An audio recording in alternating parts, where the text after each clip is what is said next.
हिंदू धर्म रे निर्वस्त्र स्नान करने कौन पाई उचित नुहे।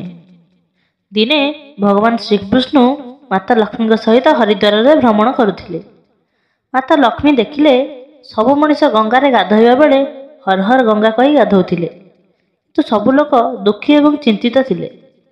सेठु माँ लक्ष्मी आश्चर्य होई भगवान विष्णु को पचारिले, स्वामी गंगारे एते थर गाधोइबा परे भी एमानकर दुख एवं पाप काहेकि नाश हेउ नाही? कौन गंगार सत्यता किछि नाही? विष्णु कहिले, गंगार तो सही सामर्थ्य अच्छी, किंतु एही लोक माने पाप नासिनी गंगार स्नान ही करुनाहांती, तेबे तांको केमिति मुक्ति मिलिबो? माँ लक्ष्मी आश्चर्य होई कहिले, केमिति स्नान करुनाहांती? सबु लोक तो आमरी सामने गाधोइकी जाउछंती, ए पर्यंत तांकर शरीर भी सुखी नाही। भगवान विष्णु कहिले, एही लोक माने तो केवल पानी रे बुड़ पकई आसुछंती, तुमको मु काली यार रहस्य कहिबी। परदिन जोर रे वर्षा हैला, सबु गली रे पानी कादुओ भरीगला। गोटे ओसारिया रास्ता रे गोटे बड़ खाल होईगला, सबुआडे खाली कादुओ ही कादुओ थिला। भगवान विष्णु गोटे लीला रचिले, सी निजे गोटे बुढ़ार रूप धारण कले एवं सही खाल रे जाई पड़ीगले। माँ लक्ष्मी को बुझाई कि निज पाखरे बसाई देले एवं कहिले, सुन तुमे लोक मानक डाकी डाकी कह जे मो स्वामी खाल रे पड़ी जाइछंती, किए पुण्यात्मा अछ मो स्वामी को बाहर कर, तांकर प्राण बंचाओ एवं आम असहाय दंपति को बंचाई साहाय्य कर। भगवान विष्णु यही कथा बुझाई दिले कि जेकोसी व्यक्ति यही खालरू मते बाहर करने को जाउथिबा समय रे केवल एतिकी कहीदेव मो स्वामी निष्पाप अटंती, तांको सही व्यक्ति ही छुईबे जी स्वयं निष्पाप होइतिबे। जदि आपण निष्पाप अछंती तेबे तांको हाथ लगांतु, नहेले आपण हाथ लगाइबा मात्रे स्वयं भस्म होइजिबे। सेठु माता लक्ष्मी सही खाल पाखरे बसीगले। लोक माने सुनाइबा भली भगवान विष्णु जहा कहितिले सेहीपरि कहिले। गंगारे गाधोई सारी लोक माने दल दल होई आसुथिले। एही सुंदर युवती को एकुटिया देखि किछि लोकंक मनरे पाप आसिला एवं किछि लोकंक मनरे धर्मर भय रहिला एवं किछि लोक आईन को डरिले एवं आउ किछि लोक माँ लक्ष्मी को यही कथा कहिकी गले, मरिमाकु दियो, एही बुढ़ा को काहेकि सेठी बसी कांदुछ? आउ किछि दयालु एवं चरित्रवान पुरुष युवतीर स्वामी को बाहर को आनिबा पई चाहिए, किंतु लक्ष्मीकर कथा शुणी सेमाने रहीगले। सेमाने भाविले, आमे गंगारे गाधोई आसिले कौन हेबो, आमे तो पापी, जदि आमे सहायता करुथिबा समय रे भस्म होई जिवु। ताका पाखको सहायता करने को बहुत लोक आसिले, किंतु केही भी साहस करि पारले नहीं। संध्या हला, तापरे भगवान विष्णु माँ लक्ष्मी को कहिले, देखिल केही आसिले, सत्य मनरे गंगारे गाधोइबा व्यक्ति। किछि समय पर जने युवक हाथ में गोटे पितल ढाल धरी हर हर गंगे कही आसिला। माँ लक्ष्मी ताकू भी सही कथा कहिले। सही युवकर हृदय करुणारे भरीगला। सी भगवान विष्णु को बाहर को काढ़ा बाहरिले। लक्ष्मी तांको अटकाई कहिले, तुमे जदि निष्पाप नुह ताहेले मो स्वामी को छुईले तुमे भस्म होइजिवो। सही व्यक्ति विचलित होई माँ लक्ष्मी को कहिले, माता मो निष्पाप हेबार तुमर संदेह काहेकि हेउछि? देखा जाऊ नहीं मु एबे गंगारू गाधोईकी आसीछि, एबे तुम स्वामी को बाहर को आणुछि। एति कही युवक को बुढ़ा लोकटी को ऊपर को उठाई आनिला। भगवान विष्णु एवं माँ लक्ष्मी सही निष्पाप व्यक्ति को निजर प्रकृत रूप में प्रकट होई ताको आशीर्वाद कले। भगवान विष्णु माँ लक्ष्मी को कहिले, एते सारा लोकंक भितर केवल एई जणे ही लोक जे गंगारे स्नान करिछि।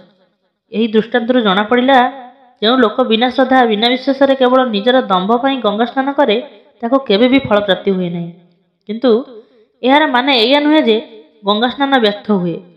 गंगा स्नानर बहुत पुण्य मध्य अछि। तापर भगवान विष्णु माँ लक्ष्मी को कहिले, मनुष मान को गाधोइबा बेले एही 12टी कथा ध्यान में रखिबा उचित। माँ लक्ष्मी कहिले, प्रभु आपण सही 12टी कथा कहतु। तापर भगवान विष्णु कहिले, एही 12टी कथा कहि सारिबा परे मु तुमको आहुरी गोटिए कथा कहिबी। जो व्यक्ति निर्वस्त्र होई गाधोई थाए, एही कथा तांका पई बहुत जरूरी अटे। हे देवी, आपण एही कथा को ध्यान देई शुणंतु। तापर भगवान विष्णु तांकर कथा आरंभ कले। भगवान विष्णु कहिले, गाधोइबा द्वारा शरीर निरोग रही थाए एवं मन प्रसन्न रही थाए। गाधोइबा समय रे ଏହି କଥା ସବୁ ନିହାତି ଭାବରେ ଧ୍ୟାନ ରଖିବା ଉଚିତ। 1. ଗାଧୋଇବା ପରେ ଆମେ ଶୁଦ୍ଧ ହୋଇ ପୂଜାପାଠ କରୁଛନ୍ତି, ତେବେ ପ୍ରତ୍ୟେକ ଦିନ ସକାଳୁ ଗାଧୋଇବା ଆବଶ୍ୟକ। 2.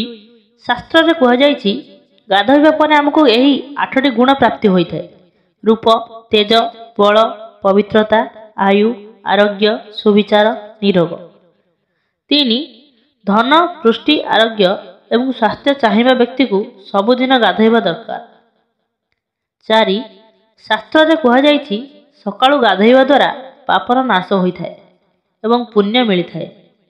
ଏମିତି ବି କୁହାଯାଇଛି ସକାଳୁ ଗାଧୋଇବା ଦ୍ୱାରା ନକାରାତ୍ମକ ଶକ୍ତି ପାଖକୁ ଆସେ ନାହିଁ, ସେଥିପାଇଁ ସକାଳୁ ଗାଧୋଇବା ଉଚିତ। 5. କୌଣସି ରୋଗରେ ଆକ୍ରାନ୍ତ ହୋଇଥିଲେ ମୁଣ୍ଡ ତଳକୁ ଗାଧୋଇବା ଦରକାର କିମ୍ବା ଓଦା କପଡ଼ାରେ ଶରୀରକୁ ପୋଛି ନେବା ଦରକାର। 6. ସକାଳୁ ସୂର୍ଯ୍ୟ ଉଦୟ ପୂର୍ବରୁ ଗାଧୋଇବାକୁ ଶ୍ରେଷ୍ଠ ଗାଧୁଆ କୁହାଯାଇଥାଏ। 7. ତେଲ ଲଗାଇ ନଦୀରେ ଅଧିକ ସମୟ ଗାଧୋଇବା ମନା। ନଦୀ କୂଳରେ ଘଷି ହୋଇ ନଦୀର ବୁଡ଼ ପକାଇ ଗାଧୋଇବା ଦରକାର। 8. ଯେଉଁ ଘାଟରେ ଲୁଗା ସଫା କରାଯାଇଥାଏ ସେହି ଜଳକୁ ଅପବିତ୍ର ମନାଯାଇଥାଏ, ସେଥିପାଇଁ ସେହି ଘାଟରୁ କିଛି ଦୂରରେ ଯାଇ ଗାଧୋଇବା ଦରକାର। 9. ନଦୀରେ 11 କିମ୍ବା 21 ଥର ଡୁବ ପକାଇବା ଉଚିତ। 10. ପବିତ୍ର ନଦୀମାନଙ୍କରେ କପଡ଼ା ଧୋଇସାରି କେବେ ବି ଚିପୁଡ଼ିବେ ନାହିଁ, ଏହା ଅଶୁଭ ହୋଇଥାଏ। 11. ନଳର ଜଳ ତୁଳନାରେ ଝରଣାର ପାଣିଠୁ ଅଧିକ କୌଣସି ତୀର୍ଥସ୍ଥାନର ପାଣି ଏବଂ ତୀର୍ଥସ୍ଥାନଠୁ ଗଙ୍ଗା ଜଳ ଅଧିକ ଶ୍ରେଷ୍ଠ ହୋଇଥାଏ। 12.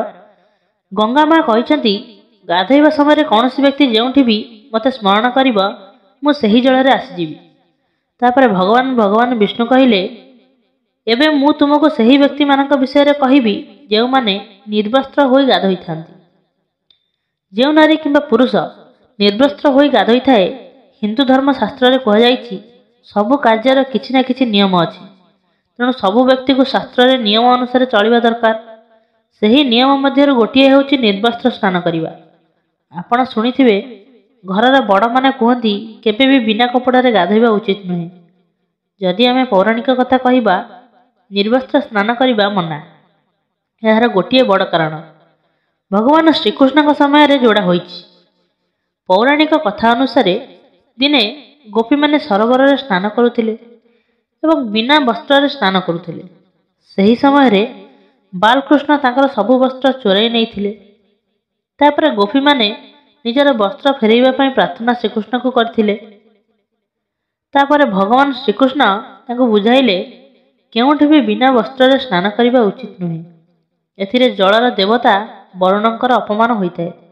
ଏଥିପାଇଁ ଆପଣମାନଙ୍କୁ ନିର୍ବସ୍ତ୍ର ହୋଇ ସ୍ନାନ କରିବା ଉଚିତ ନୁହେଁ। ଯଦି ଆପଣ ଗାଧୋଇବା ବେଳେ ଭାବନ୍ତି ଆପଣଙ୍କୁ ବନ୍ଦ ଘରେ କେହି ଦେଖୁନାହାନ୍ତି, ତେବେ ଏହା ଭୁଲ ଧାରଣା, କାରଣ ଈଶ୍ୱର ଆପଣଙ୍କୁ ସବୁ ଜାଗାରେ ଦେଖୁଛନ୍ତି। ବିନା ବସ୍ତ୍ରରେ ସ୍ନାନ କରିବା ଦ୍ୱାରା ବହୁତ ବଡ଼ ପାପ ହୋଇଥାଏ। ଗରୁଡ଼ ପୁରାଣ ଅନୁସାରେ ଯେବେ ଆପଣ ସ୍ନାନ କରନ୍ତି, ତେବେ ଆପଣଙ୍କର ପିତୃପୁରୁଷ ଆପଣଙ୍କ ଆଖପାଖରେ ରୁହନ୍ତି। ଯଦି ଆପଣ ବିନା ବସ୍ତ୍ରରେ ସ୍ନାନ କରନ୍ତି, ତେବେ ଆପଣଙ୍କୁ ପିତୃଦୋଷ ଲାଗିପାରେ। ଏମିତି ସ୍ନାନ କରିବା ଦ୍ୱାରା ଆପଣଙ୍କର ପିତୃପୁରୁଷଙ୍କୁ ମୁକ୍ତି ମିଳେ ନାହିଁ, କାରଣ ଏହି ବସ୍ତ୍ରରୁ ଝରୁଥିବା ପାଣିକୁ ଗ୍ରହଣ କରି ପିତୃପୁରୁଷ ତୃପ୍ତ ହୋଇଥାନ୍ତି। ତେଣୁ ଶାସ୍ତ୍ରରେ କୁହାଯାଇଛି କେବେ ବି ନିର୍ବସ୍ତ୍ର ହୋଇ ସ୍ନାନ କରନ୍ତୁ ନାହିଁ। ଆଜିର କାହାଣୀକୁ ମୁଁ ଏଇଠାରେ ଶେଷ କରୁଛି। ଯଦି ଆପଣଙ୍କୁ ଭିଡ଼ିଓଟି ଭଲ ଲାଗିଛି ତେବେ ଭିଡ଼ିଓଟିକୁ ଲାଇକ୍ କରନ୍ତୁ ଏବଂ ଚ୍ୟାନେଲରେ ନୂଆ ଥିଲେ ମୋ ଚ୍ୟାନେଲକୁ ସବସ୍କ୍ରାଇବ୍ କରିଦିଅନ୍ତୁ। ଏମିତି ନୂଆ ନୂଆ ଭିଡ଼ିଓ ଦେଖିବା ପାଇଁ ମୋ ଚ୍ୟାନେଲକୁ ସବସ୍କ୍ରାଇବ୍ କରିଦିଅନ୍ତୁ ଓ ସାଙ୍ଗମାନଙ୍କ ସହିତ ସେୟାର କରନ୍ତୁ।